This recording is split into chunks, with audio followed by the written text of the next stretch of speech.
Reason है, आप ये समझिए। रतन लाल की गिरफ्तारी के पीछे आप ये समझिए कि रतन लाल कौन है। रतन लाल एक मार्जिनलाइज सेक्शन से आने वाले एक दलित व्यक्ति हैं। तानाशाही सरकार है, जो सत्ता में बैठे लोग हैं, इनका पर्दाफाश वो करते आए हैं, है ना।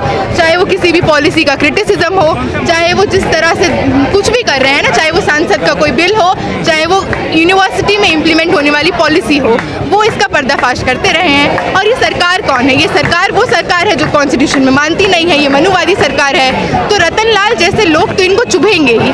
तो ये मुझे इसमें कोई शक नहीं है कि ये अचानक से हुआ है, पर ये प्लानिंग लंबे समय से चल रही होगी।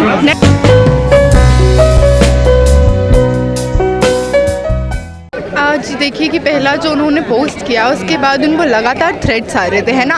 और इस तरह के थ्रेट्स आ रहे थे, घट से उठा लेंगे, मार डालेंगे, और लगातार इस तरह का, मतलब बहुत जान पे बनाई थी इस तरह के थ्रेट्स। तो उन्होंने बिल्कुल उन्होंने सिक्योरिटी की मांग की थी सरकार को, ओपन लेटर लिख के, है ना। डायरेक्ट उन्होंने पीएम को एड्रेस करके एक लेटर लिखा था जिसमें उन्होंने सिक्योरिटी की मांग की। पर हम देखते हैं कि बजाय उनको सिक्योरिटी देने के, पुलिस चोरों की तरह आती है और उनको उनके घर से उठा लेती है। ना एफआईआर की चार्जशीट दिखाती है, ना कुछ बताती है कि किस बेसिस पर उनको गिरफ्तार किया गया है। और उसके बाद उनको ले जाया जाता है साइबर सेल, है ना। वहाँ पे हम लोग लगातार प्रोटेस्ट कर रहे होते हैं और ये मांग कर रहे होते हैं कि उनको इमीडिएटली रिलीज़ किया जाए। तो पुलिस आकर कहती है कि उनको मेडिकल रीजंस के लिए, मेडिकल चेकअप के लिए उठाया जाता है। उसके बाद अभी तक ये हाल है कि हमें पता ही नहीं है वो कहाँ पर है, उनको कहाँ ले जाया गया है, उनके साथ क्या बर्ताव हो रहा है, क्या उनको कोर्ट में पेश करेंगे कि नहीं, क्योंकि उन्होंने कहा है कि शाम को उनको कोर्ट में पेश करेंगे। पर हम नहीं कह सकते हैं ना किस तरह से लगातार देश के इंटेलेक्चुअल्स पर, देश के उस तबके पर जो इस सरकार के अगेंस्ट है, चाहे वो स्टूडेंट्स हो, चाहे वो टीचर्स हो, है ना। हम देख रहे हैं जीएन साई बाबा या फिर हनी बाबू हो, उमर खालिद हो, शर्जील इमाम हो, ये लोग छात्र और शिक्षक हैं। किस तरह से इनको यूएपीए के तहत जेल में भर दिया गया है। हम देखते हैं जेएनयू, डीयू, ये इस तरह के कैंपस में जब भी प्रोटेस्ट होता है तो पुलिस इतनी तैनात होती है। आप आज भी देखिए कितनी पुलिस तैनात है। ये लोग क्यों हैं यहाँ पे? क्या हम क्रिमिनल्स हैं? क्या हम टेररिस्ट हैं? हम तो वो लोग हैं जो कॉन्स्टिट्यूशन को बचाने की लड़ाई लड़ रहे हैं। हम वो लोग हैं जो देश के लोकतंत्र को बचाने की लड़ाई लड़ रहे हैं। तो किस तरह से ये लोग हमेशा तैनात रहते हैं और हम जब कोई प्रोटेस्ट करते हैं इन चीज़ों के अगेंस्ट, हम जब अपना डाइसेंट जाहिर करते हैं सड़क पर, ये लोग हमें उठा लेते हैं। तो क्या कोई अब अपने विचार या अपनी राय भी नहीं रख सकता क्या? बिल्कुल, है ना। और उन्होंने जो राय रखी उस पर अगर आप उसकी निंदा करते हैं, आप उससे सहमत नहीं हैं, तो क्रिटिसाइज़ करिए, आलोचना करिए उस चीज़ की। ये क्या होता है कि आप उठा ही लेंगे, है ना। तो ये बताता है कि किस तरह से 2024 का जो एक चुनावी मैदान है तैयार किया जा रहा है ना। कि देखिए कि जब पिछला चुनाव था तो एकदम से अयोध्या की बात होने लगी। अब जब दूसरा चुनाव है तो हर मस्जिद के नीचे एक मंदिर था, ये बात आ गई है। मतलब हम छात्र हैं, हमें पता है कि एनईपी आ जाएगा तो हमारी शिक्षा की धज्जियाँ उड़ जाएंगी। जो हम 10,000 15,000 देकर डीयू में क्वालिटी एजुकेशन लेने आते हैं, ये अशोका जिंदल जितना फीस हो जाएगा और 2.5 लाख 2 लाख हो जाएगा। तो किस तरह से इन मुद्दों पर कोई छात्र, इन मुद्दों पर कोई बेरोजगार बात ना कर ले।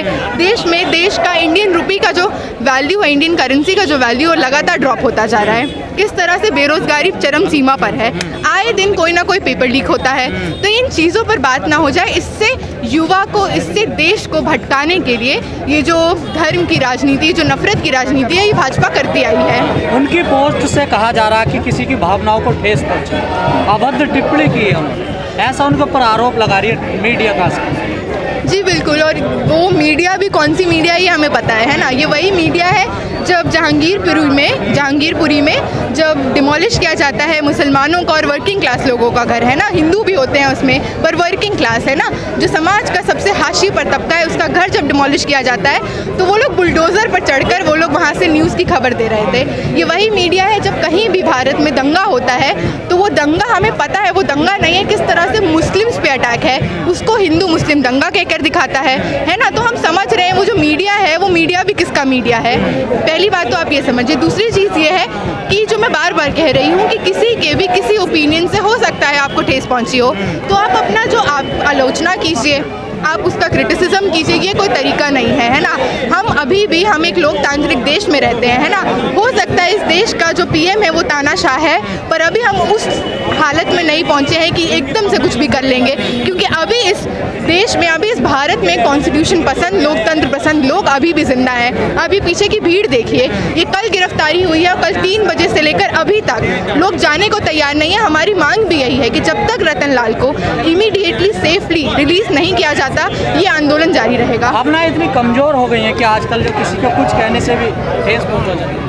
और भावना कमज़ोर होने की बात नहीं है। रतन लाल कौन है, आप ये समझिए। रतन लाल की गिरफ्तारी के पीछे आप ये समझिए कि रतन लाल कौन है।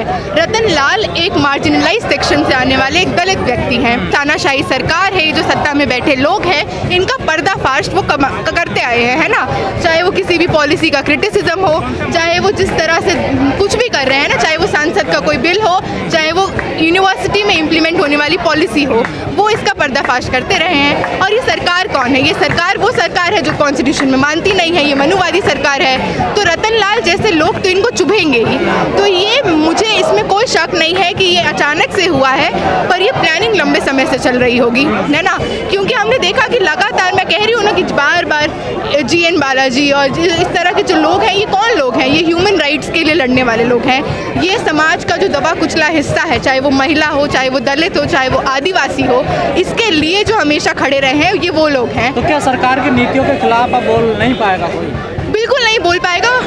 हम एक बहुत पीसफुल प्रोटेस्ट करते हैं कहीं भी, है ना। चाहे वो कर्नाटका पे जो हिजाब बैन वाला बात हुआ था, किस तरह से महिलाओं की क्लोथिंग की बात है, चाहे वो JNU में ज़बरदस्ती जो लोग जो मीट खाना चाहते हैं, जो कुछ भी खाना चाहते हैं, किसी के भी चॉइस ऑफ फूड पे जो अटैक है, उसके अगेंस्ट हमने प्रोटेस्ट किया। हम कभी भी किसी भी चीज़ पे प्रोटेस्ट करते हैं तो किस तरह से हमें डिटेन कर लिया जाता है। रोज अम्बेडकर की मूर्तियाँ तोड़ी जाती है। बिल्कुल, तब तो कोई जेल नहीं जाता। और खाली अम्बेडकर की मूर्तियाँ नहीं, है ना। जो लोग, जो मार्जिनलाइज सेक्शन से लोग आते हैं, आप देखिएगा लिंचिंग, है ना, किस तरह से लोगों को कास्टिस्ट स्लर बोलना, है ना, इस तरह से डिग्रेड करके रखना, और किस तरह से जातिवाद अभी भी इतना एविडेंट है। इन चीज़ों पर कोई काम नहीं होता है ना।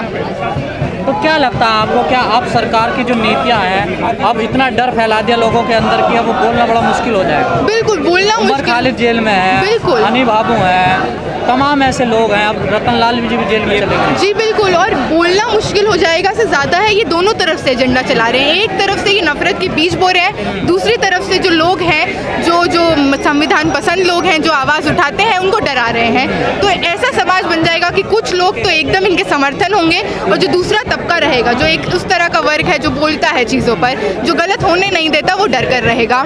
पर एक चीज़ और इनको पता होना चाहिए कि जब आप बहुत डरा देते हैं ना, तो डर भी खत्म हो जाता है। आप देखिए ना कि आज समर्थन में किस तरह से दिल्ली विश्वविद्यालय का हर एक छात्र, हर एक प्रोफेसर, ये खाली इस प्रोटेस्ट में साथ देने नहीं आए हैं। ये एक लार्जर डिमांड है। ये डिमांड है कि रतन लाल के साथ साथ जितने भी पॉलिटिकल प्रिजनर्स और हैं, जितने भी इस तरह के लोग और हैं, भारत में अगर हम आंकड़ा देखें तो सबसे ज़्यादा जेल में जो लोग हैं वो मुस्लिम्स और दलित हैं। तो एक लार्जर प्रोटेस्ट है ये प्रोटेस्ट है, ये बोलते हुए कि अब इस तरह का हमला भारत में किसी भी अल्पसंख्यक समुदाय के व्यक्ति पर नहीं चलेगा। एक आखिरी सवाल, जिस प्रकार सोशल मीडिया पर उन्हें भद्दी उनके परिवार उनको गाली दी जा रही है, उस पर क्या कहना है? क्या उन लोगों पर भी कार्रवाई नहीं होनी चाहिए? बिल्कुल, और उन लोगों पर, और आप ये देखिए ना कि कपिल मिश्रा, यति नरसिंहानंद, ये कौन लोग हैं? ये वो लोग हैं जो स्टेज पे चढ़कर गोली मारो और गालियाँ यूज करते हैं, है ना। धर्म संसद देश भर में जगह जगह हुए हैं जहाँ पे चढ़कर स्टेज पे बोला गया है कि मुसलमानों के घर में घुसकर उनकी महिलाओं का रेप करो। इन चीज़ों पे कार्रवाई क्यों नहीं करती है सरकार? ये जो हेट मॉन्गर्स हैं, ये जो खड़े होकर लगातार हेट स्पीच देते आए हैं, इन लोगों पे कार्रवाई क्यों नहीं होती है ना। हम देखते हैं कि किस तरह हर 8 मिनट पर भारत में एक माइनर का रेप होता है। तो किस तरह से, खासकर ये रेप्स जैसे हाथरस जैसे केस है, इस पे कार्रवाई क्यों नहीं होती? इस तरह के केसेस को स्टॉप करने की बात क्यों नहीं होती है?